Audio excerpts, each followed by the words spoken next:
ಎಲ್ಲರಿಗೂ ನಮಸ್ಕಾರ.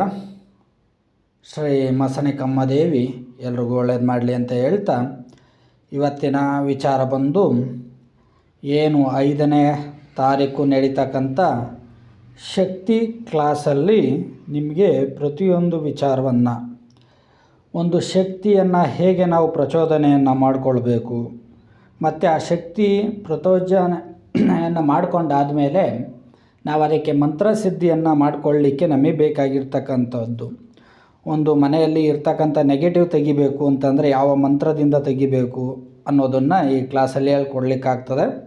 ಸೊ ಅದೇ ರೀತಿಯಾಗಿ ಈ ಕ್ಲಾಸಲ್ಲಿ ಮುಖ್ಯವಾಗಿ ಬೇಕಾಗಿರ್ತಕ್ಕಂಥದ್ದು ಈ ರೀತಿ ಒಂದು ಹೋಮಕುಂಡ.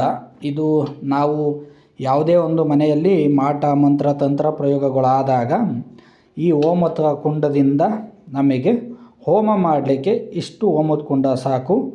ಅದೇ ರೀತಿಯಾಗಿ ಡಮರುಗ, ಈ ಡಮರುಗ ಬಂದು ಶಿವನಿಗೆ ತುಂಬ ಇಷ್ಟವಾದಂಥ ಡಮರುಗ. ಸೊ ಇದೊಂದು ಡಮರುಗ ತಗೊಳ್ಳಿ. ಹಾಗೆ ಈ ಕ್ಲಾಸಲ್ಲಿ ನೀವು ಈ ಥರ ಒಂದು ತ್ರಿಶೂಲವನ್ನು ತಗೊಳ್ಳಿ.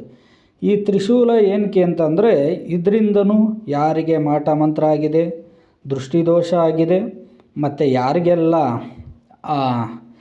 ದೆವ್ವ ಪೀಡೆ ಪಿಚಾಚಿಗಳು ಇದ್ದಾಗ ಇದರಿಂದನೂ ನೀವು ಕ್ಲೆನ್ಸಿಂಗ್ ಮಾಡ್ಬೋದು ಅವರಿಗೆ. ಬರೀ ಇದಕ್ಕೆ ಹೇಗೆ ಇವಕ್ಕೆಲ್ಲ ಎನರ್ಜಸ್ ಮಾಡಿಕೊಳ್ಬೇಕು ಅನ್ನೋದಕ್ಕೋಸ್ಕರವಾಗಿ ಇದನ್ನು ತೋರಿಸ್ತಾ ಇದ್ದೀನಿ.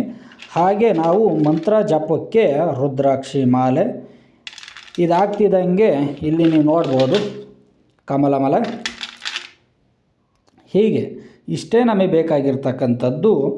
ಏಕೆಂತಂದರೆ ಇದರಲ್ಲಿ ನೀವು ಮಾಡ್ತಕ್ಕಂಥ ಶಕ್ತಿನ ಇದಕ್ಕೆ ಹೇಗೆ ಸಂಚಯ ಮಾಡಿಕೊಳ್ಬೇಕು, ಇದೇ ಶಕ್ತಿಯಿಂದ ಬೇರೆಯವರಿಗೆ ಮಾಟಮಂತ್ರ ಆಗಿರ್ಬೋದು, ತಂತ್ರ ಪ್ರಯೋಗ ಆಗಿರ್ಬೋದು, ಹೇಗೆ ನಾವು ಅವ್ರನ್ನೆಲ್ಲದ ಕ್ಲೆನ್ಸಿಂಗ್ ಮಾಡೋದು ಹೇಗೆ ಅನ್ನೋದನ್ನು ಈ ಕ್ಲಾಸಲ್ಲಿ ನಾವು ತಿಳಿಸ್ಕೊಡ್ತೀವಿ.